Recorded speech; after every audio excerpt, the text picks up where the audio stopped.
Sa dilim at kalawang, sa pagitan ng nakalipas at ng pangarap, isinilang ang isang trahedya, isang kwento ng dalawang sugatang puso na naghahanap ng pag-asa, ngunit natagpuan ay bangungot.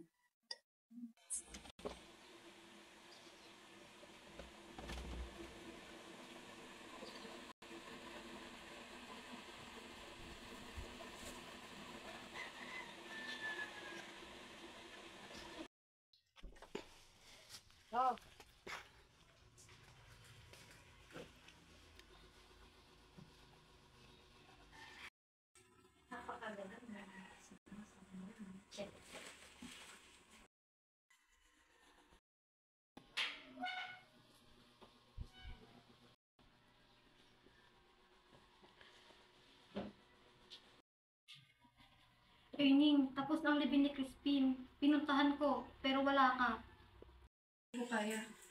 Hindi ko matanggap na siya. Wala na. Ning, tanggapin mo na. Patay na si Crispin. Sinaksak siya sa piket.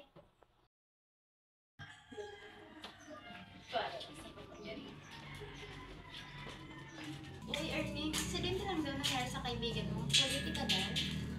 Oo nga, politiko talaga. Pati ang pagpatay gagawin para lang sa kapangyarihan. Hindi na aksidente ang mga tapat at totoong kaibigan.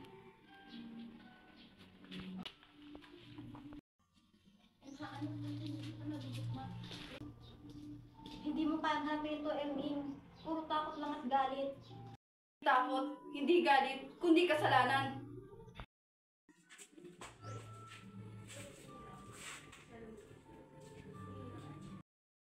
Ernie, may tinatago ka pa rin sa akin. Ano ba talaga ang tunay na nangyari sa kanya? Hindi na ako makapagpigil. Si Crispin, hindi aksidente. Ako ang sumaksak sa kanya. Ako ang pumatay.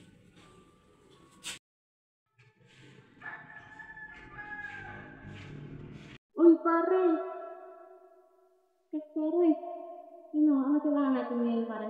Hindi sadya sama ako sa'yo eh. Pwede ba ako lumakong sa'yo? Kailangan ko lang ng hudugan para sa junk shop. Naku, pare! Parang problema yan. Wala din ako ngayon eh. Kinakapasan ko ng asawa ko.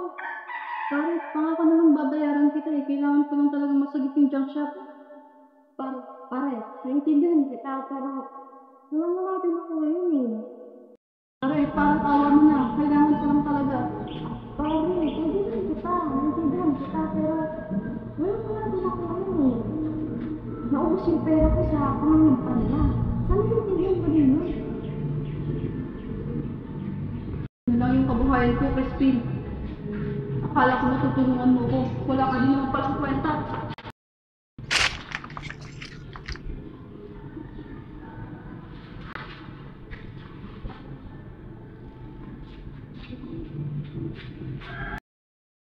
Naiintindihan mo ba? Mas pinili ko ang galit kaysa sa kaibigan. Ngayon wala na siya. Wala! Pero si Crispin, ang kaibigan mo.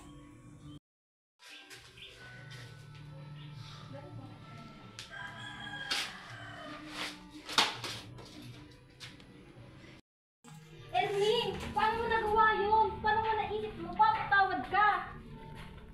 Hindi ko alam. Ang junk shop, ang lahat, ang galit ko.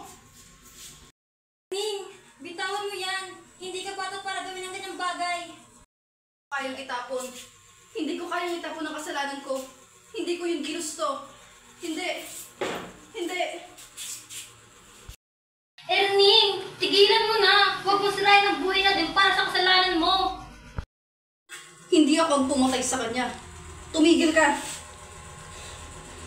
Tumigil ka. Ernie, paano sa akin ito nagawa? Sa huling tagos ng patalim, ang kasalanan ay nag-ugat hindi sa patalim, kundi sa desperasyon na pinatay ang pag-ibig at pagkakaibigan. Mahal ko ang Ernie. Alam ko ang bigat na dala mo. Hindi ako nagalit nang humiram ka ng pera kay Christine. Ang totoo, pinuntuhan ko siya kahapon, bago ang lahat. Binayaran ko ang kalahati ng utang mo gamit ang naipon ko. Hindi mo kailangang mag-alala pa. Hindi ka nag-iisa. Ang junk shop ay hindi kailangan ma-save kung kapalit nito ay ang kaluluwa mo. Ang mahalaga sa akin ay ikaw, hindi ang bakal. Magtiwala ka sa akin. Si Erning ay naging biktima ng kanyang sariling kasakiman na balutan ng takot. Ang labis na pagkapit sa material na bagay ay maaaring magpawalang halaga sa buhay at sa taong nagmamahal sa iyo.